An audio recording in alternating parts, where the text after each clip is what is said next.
Alexis Tsipras a pris un pari risqué, convoquer des élections anticipées dont l'issue s'annonce bien incertaine pour le Premier ministre grec.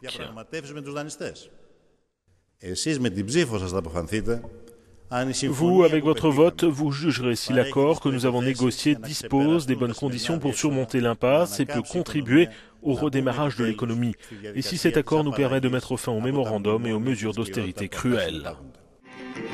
En finir avec l'austérité, c'était précisément l'argument électoral qui avait permis à Syriza de remporter les précédentes élections 7 mois plus tôt et de donner mandat à son leader qui forme un gouvernement de coalition.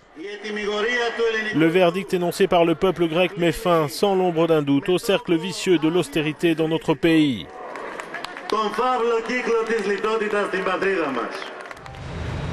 Mais la réalité s'avère têtue. Après de nombreux allers-retours à Bruxelles sans parvenir à un accord avec les créanciers du pays, le 29 juin, alors qu'il ne peut rembourser une échéance du FMI, le gouvernement se voit dans l'obligation de fermer les banques pour enrayer la fuite des capitaux qui s'accélère parallèlement à l'incertitude sur l'avenir de la Grèce dans la zone euro.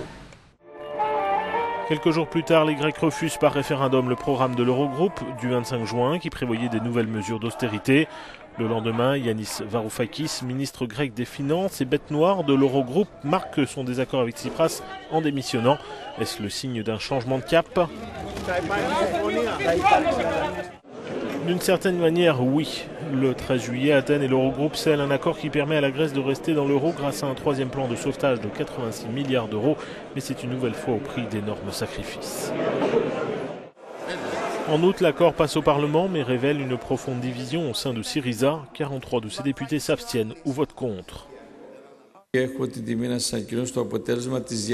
25 députés décident de suivre l'ancien ministre de l'énergie, Panayotis Lafazanis, qui forme un nouveau parti, Unité Populaire, qui devient la troisième force à la Vouli.